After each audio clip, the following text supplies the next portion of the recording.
और अब बात हिमाचल की करते हैं। हिमाचल में मौसम करवट बदल चुका है। कई दिन से बारिश और बर्फबारी का इंतजार अब खत्म होने के आसार हैं।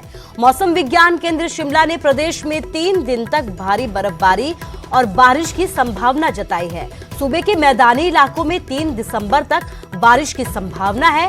साथ ही ऊपरी इलाकों में भी बर्फबारी की संभावना जताई गई है।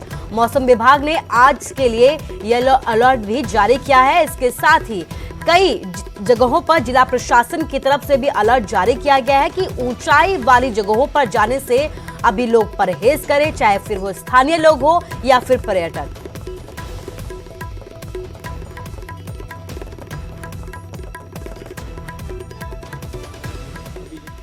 ओवरकास्ट कंडीशंस हैं, इसमें कुछ बढ़ोतरी आएगी और मॉडरेट जो है स्नोफॉल हो सकता है। जो ऊपर के 3 डिस्ट्रिक्ट हैं हमारे, जिसमें किन्नौर, लाहौल स्पीति और चंबा, इनके ऊपरी क्षेत्रों में संभावना है कि बर्फबारी होगी और मॉडरेट स्नोफॉल की संभावना है अगले 48 आवर्स में। उसके बाद इसमें कुछ कमी आएगी, लेकिन एक दूसरा वेस्टर्न डिस्टर्बेंस एक और अप्रोच कर रहा है 4 के आसपास, तो 4 और 5 तारीख के आसपास फिर से जो है मौसम सक्रिय होगा और इस समय पे जो स्नोफॉल जो इंटेंसिटी है वो ज़्यादा होगी। मॉडरेट टू हैवी स्नोफॉल भी हो सकता है 4 से 5 तारीख में। और अब बात करेंगे कोरोना की। कोरोना वायरस के नए वेरिएंट ओमिक्रॉन को लेकर भारत अब सतर्क होता हुआ नजर आ रहा है। मोदी सरकार ने इस वायरस की एंट्री को रोकने के लिए कई जरूरी कदम उठाए हैं, जिसके तहत अंतर्राष्ट्रीय उड़ानें शुरू करने के फैसले को फिलहाल के लिए टाल दिया गया है।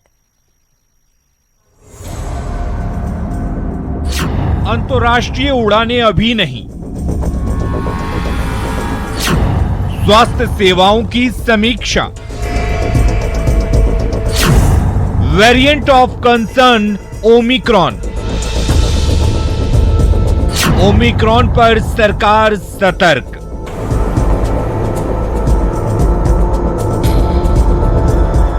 कोरोना वायरस के वेरिएंट ओमिक्रॉन ने पूरी दुनिया की चिंता बढ़ा दी है। विश्व स्वास्थ्य संगठन ने इसे वेरिएंट ऑफ कंसर्न की सूची में डाला है, जिसके बाद से दुनिया भर के देश अपने यहां इस वायरस की रोकथाम में जुटे हैं।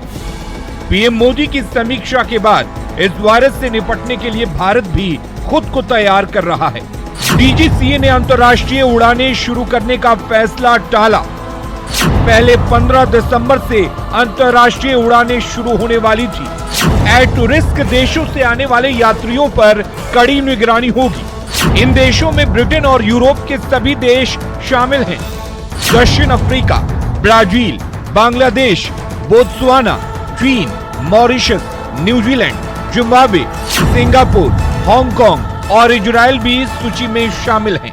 इन देशों से आने वाले यात्रियों के लिए आरटी-पीसीआर टेस्ट अनिवार्य है।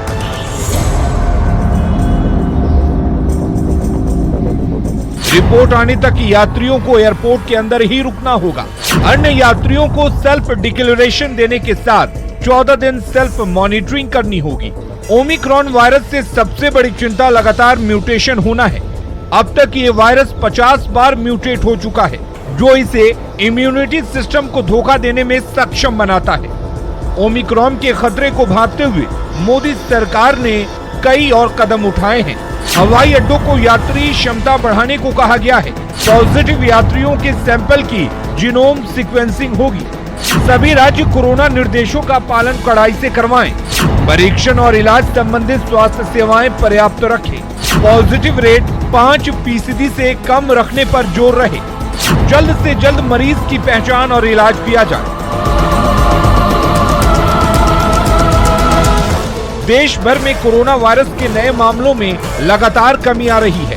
पिछले 24 घंटे में 8,954 नए मामले सामने आए हैं, जिसके साथ ही सक्रिय मामलों की संख्या भी 1 लाख से नीचे आई है।